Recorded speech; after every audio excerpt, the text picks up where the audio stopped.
So Lee Sin has been a very prominent pick in the last couple of weeks. Despite being blind, he has seen a lot of play, especially in pro play, where to the dismay of LS has actually proven to be very valuable as a blind pick in draft. But why? What happened to make Lee Sin in solo lane suddenly so viable? Well, first, we have to go over the state of jungle up until last patch before catch-up XP was reintroduced. As most of you know, farming junglers were by far the strongest way to play the jungle role this season, and that's simply because say you're a jungler and you finish your clear and you're trying to gank a lane, but your laners, they don't know PEMDAS. They're not gonna know fucking wave management. And even if by the magic of Gandalf's piss, the wave happens to be in the correct spot for a gank, but now you have another problem. Your laner is too busy trying to lick their elbow and the gank fails, right? Next time you see the enemy jungler who didn't bother to play the game against other humans and just prefers killing chickens in cold blood, well, he's gonna be like 20 CS up and definitely 2 levels up. And the game becomes pretty difficult for you to play from there. So the risk versus reward for ganking just wasn't really there this season, especially because there was very little catch-up XP. If ganks fail and you lose camps, you're just very far behind. Hence why you really saw only 3 champions being played. You had Lilia, who I affectionately call Chernobyl Bambi. You got Udyr and Hecarim. All these champs could farm harder than my mom on Facebook, and it made it so that other champs like Lee Sin, who couldn't keep up with that farming, would just passively fall behind in levels and farm. Despite being blind, Lee Sin looked for a new home outside of the jungle, and he found it. But what is it that makes Lee Sin good in solo lanes? Well, for one, this is one of those picks and changes in meta that have actually been good for a while, but people just didn't know it. You look at this season, they haven't really done anything to make him viable in solo lanes.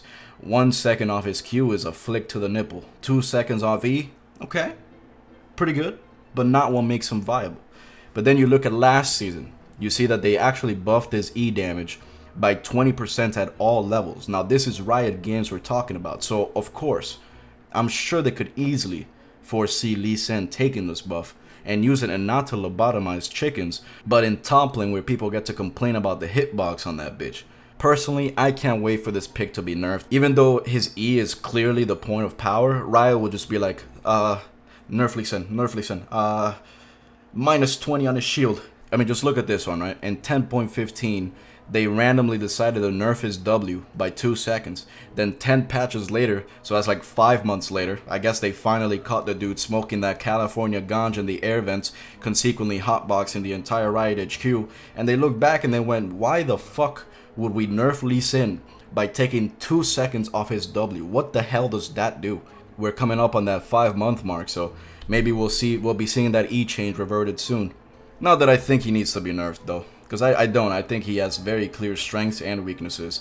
But that's reason number 1 for why Lee Sin is suddenly so strong. Simply, he's been good for a while actually, and especially with the new items, it really helps him being that bruiser that Lee Sin always kind of wanted to be.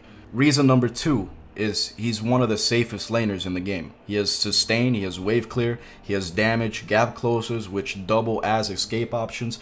Because he's blind, he's much more capable of dealing with unforeseen circumstances, making him virtually ungankable. If you're up against ranged matchups, you can just max W or put some points into W early so that you get more sustain, but also a much bigger shield to block poke and such. If you get chunked out early, you can once again put points into W to sustain back up. If you have any problem with Lee Sin, just put points into W and it'll be okay. All of this makes him extremely safe, and on top of reason number 3, which is the fact that he actually wins a lot of the bruiser matchups, makes him actually a pretty scary champ in the top lane. He does have a couple bad ones though. I found out Mordekaiser's a pretty hard one for you. Though again, when you have a problem as Lee Sin, just max W. And actually, I think if you do that against Mord, you can actually out-sustain him in fights.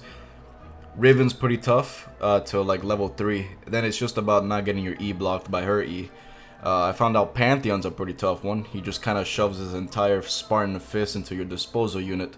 And obviously, you don't see it coming, so it's pretty hard for you.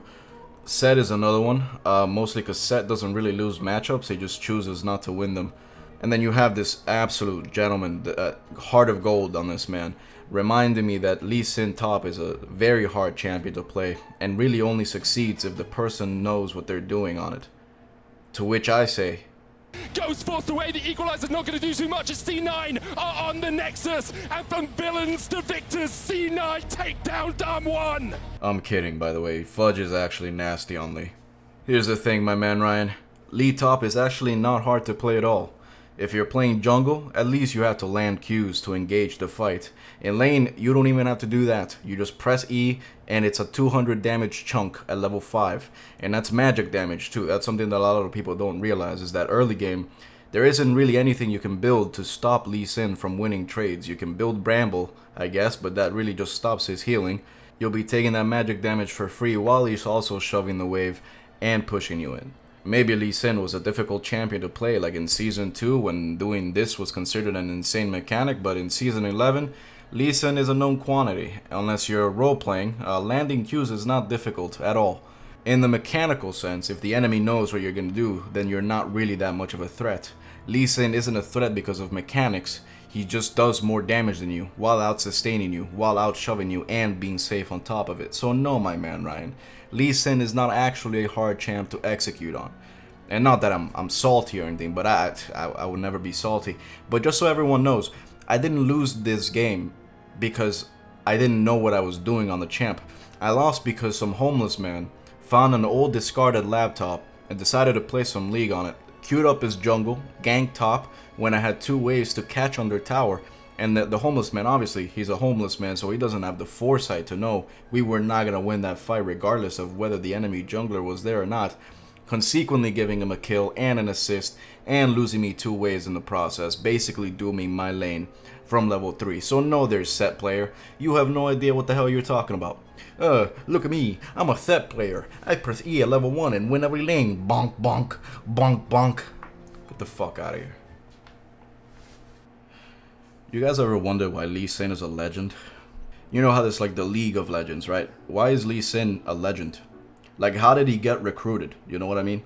One day he sees Lux, or I guess he hears Lux walking by. He goes to her, "Young lady, could you help me cross the street?" She goes, "Yeah, sure."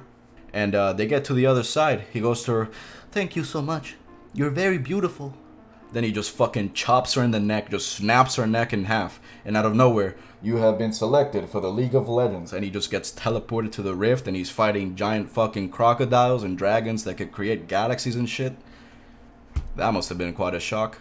Anyway, that's why Lee Sin is being played in solo lanes. He's just basically just outstats everyone and has very good wave clear, good sustain. All around, just a really well-rounded top laner. And mid lane, his matchups are a little harder, but he's still able to function well enough to warrant it being a flex pick between top and mid. And that's pretty much it. Leave a like if you drink water, and roll the outro, bitch.